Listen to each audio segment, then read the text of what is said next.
Alright, so we've figured out what our scale is and what makes a major scale. A major scale is made up of all whole steps except for between 3 and 4 and 7 and 8.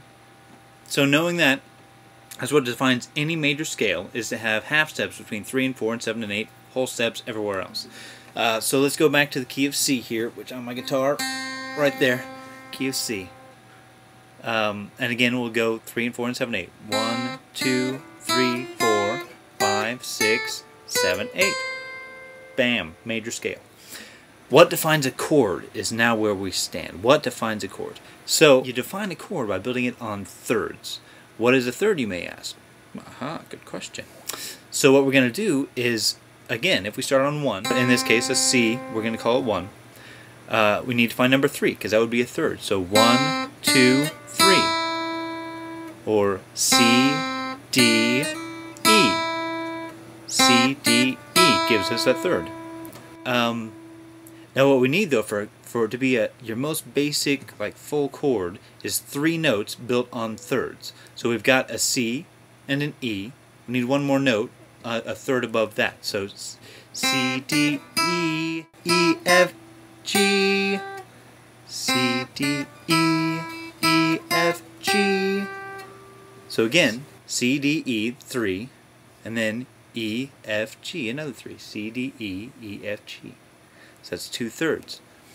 And so what that gives us, I'm going to go ahead and drop an octave to go ahead and play it on 3 even strings here,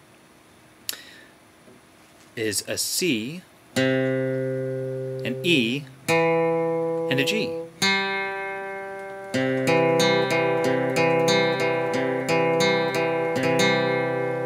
And that is your most basic version of a chord, is those 3 notes built on thirds.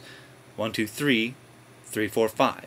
1, 2, 3, 3, 4, 5. 1, 2, 3, 3, 4, 5. C, E, G. Easy, right? It doesn't matter what octave they're in, which one is above the other, which one is below the other. If it's C and E and G, it is a C chord. Bank on it.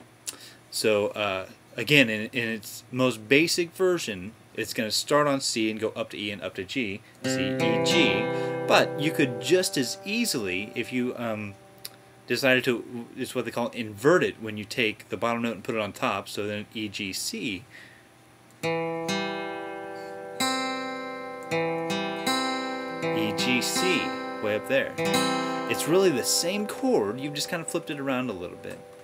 And so then we can play all that together if we wanted to, and then we've got 2 C's, an E and a G. It's still C, E, G. We can put an E on bottom. We can play all 6 strings where we've got an E on bottom, E on top. That means we've got 3 E's in there, 2 C's, and a G. It's still C, E, G. Let's go ahead and build another one just for the fun of it, because it's a blast to build chords. Look at a G chord. Look at a G chord. If we look at a G chord, because we're building a G chord, so we're going to turn G into 1. So G,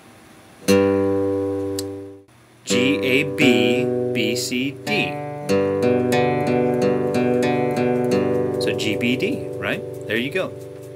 G, A, B, B, C, D, G, B, D. And that's your G chord. And again, we can throw more G's, more B's. We can put them in different octaves. We can put different ones on top of the other. But as long as it's G and B and D, we've got a G chord right there.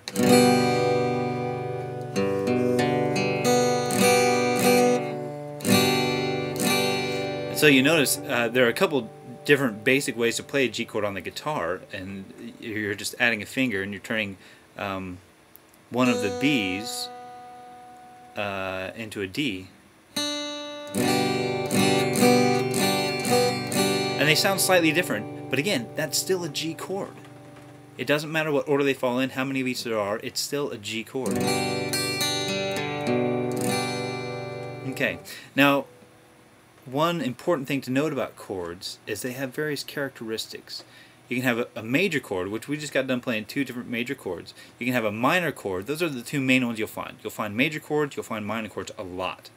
Every now and then you come across these really weird ones, and you can have diminished chords and augmented chords. We're not going to worry too much about those because, again, they're really rare, generally speaking. Major chords and minor chords, though, you'll find those a lot. Well, so what's that mean, major versus minor? You'll notice when we built our chord, there were 2 full steps in that first one, which makes it a major third. 1, 2, 3. That's 2 whole steps.